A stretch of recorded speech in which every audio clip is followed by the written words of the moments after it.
Well, Illinois, Michigan, and now Ohio have all legalized the use and sale of recreational marijuana. While Indiana still stands as an island of prohibition, despite recent surveys showing widespread public support. ABC 57 Night Team anchor Tim Spears has a look at the chance for cannabis coming to the Hoosier state in our special report, Pot or Not. 85% of Hoosiers in a recent survey from Ball State University support legalization in some form. Now, Indiana lawmakers believe there is strong enough support to potentially pass legislation in the near future, just not the immediate future. Standing outside Sunset Coast provisions, the smell makes it pretty easy to predict what's growing inside. But inside the rooms packed with rows of marijuana plants is a sight at one point Dustin Kahneman could never have predicted. When I was a kid, I never expected cannabis to be legal. He's the director of extraction for Highway Horticulture, overseeing the growing operation at Sunset Coast in Cassopolis, Michigan. Just one of these flower rooms can produce more than 1,000 pounds of marijuana in a month. Our strains aren't the same strains that we had in the 90s or 80s. They're just that much better. They're that much more potent, that much more flavorful. I can't wait to see them in 20 years. They're going to come out with some strains that are going to be mind-blowing. Do you think when it comes down to legalization in a state like Indiana, it's just a matter of time? It is a matter of time. Sunset Coast General Manager Joshua Vernon says it's not uncommon for Michigan dispensaries to make upwards of $1 million a month. Even during COVID, where businesses were shutting down or reducing, cannabis is one of the few industries that were still opening shops, still, hiring and getting positions out there.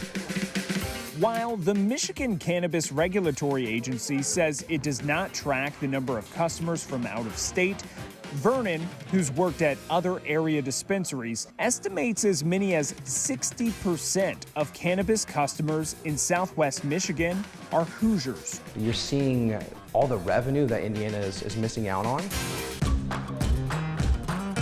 Marijuana, now legal in Illinois, Michigan, and Ohio, may be contraband in a city like South Bend, but St. Joseph County alone is within a half-hour drive of about a dozen pot shops. I certainly think the law needs to catch up to reality. State Representative Jake Teshka, a Republican, is for legalizing cannabis. Have you ever used cannabis?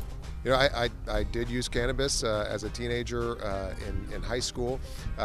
Wasn't for me. I'd rather have a nice glass of bourbon. While the Indiana GOP has no official party platform on pot, Governor Eric Holcomb has said he will not sign off on legalization in the Hoosier state until cannabis is legal federally. This is increasingly not a partisan issue. It's increasingly a generational one. In 2022, none of the 13 marijuana-related bills filed at the beginning of the Indiana legislative session even advanced out of committee.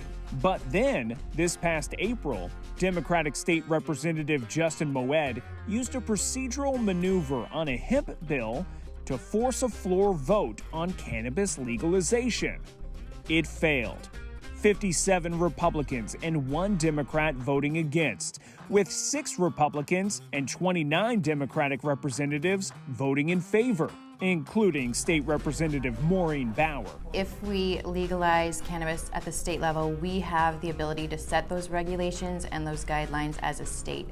According to a recent Ball State survey, just 15% of Hoosiers want to keep marijuana outlawed. 29% believe it should be legal for medical use, and 56% support legal personal use. Have you ever used cannabis? I choose not to, but I do hear from my residents that I represent in the state that they would like the option to have this medical alternative. ABC 57 reached out to the candidates running for governor in 2024 when Holcomb will be term limited out of office. Out of the campaigns that responded, only Democratic candidate Jennifer McCormick outright endorsed legalization. On the Republican side, without giving a solid stance, former Indiana Commerce Secretary Brad Chambers said the issue is worth studying.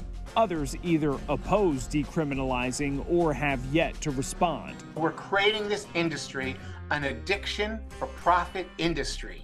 John Daviow, with anti-cannabis group Smart Approaches to Marijuana, believes the marijuana industry threatens to become the next big tobacco. We have legislators who are all concerned about flavored vapes, yet they allow flavored marijuana vapes, or they allow flavored these candies. It just doesn't make any sense at all. Smart Approaches testified in front of Indiana lawmakers during a study committee on the issue of legalization November 1st. But lawmakers left the State House without making any recommendations. With Holcomb still sitting as governor over a shortened 2024 legislative session starting in January, even advocates believe movement on marijuana is not likely next year. But lawmakers like Teshka claim there could be the votes to legalize in Indiana under a future administration. You know, I think that folks who maybe were reluctant before to vote for something like this might find new freedom to do that. It's a booming industry, and it's fun to be in at the ground floor. Michigan and Ohio both legalized cannabis through citizen-led ballot initiatives, which Indiana does not allow. When I asked if there's any interest in opening the doors to ballot initiative, State Representative Maureen Bauer told me there's probably more support for legalizing marijuana.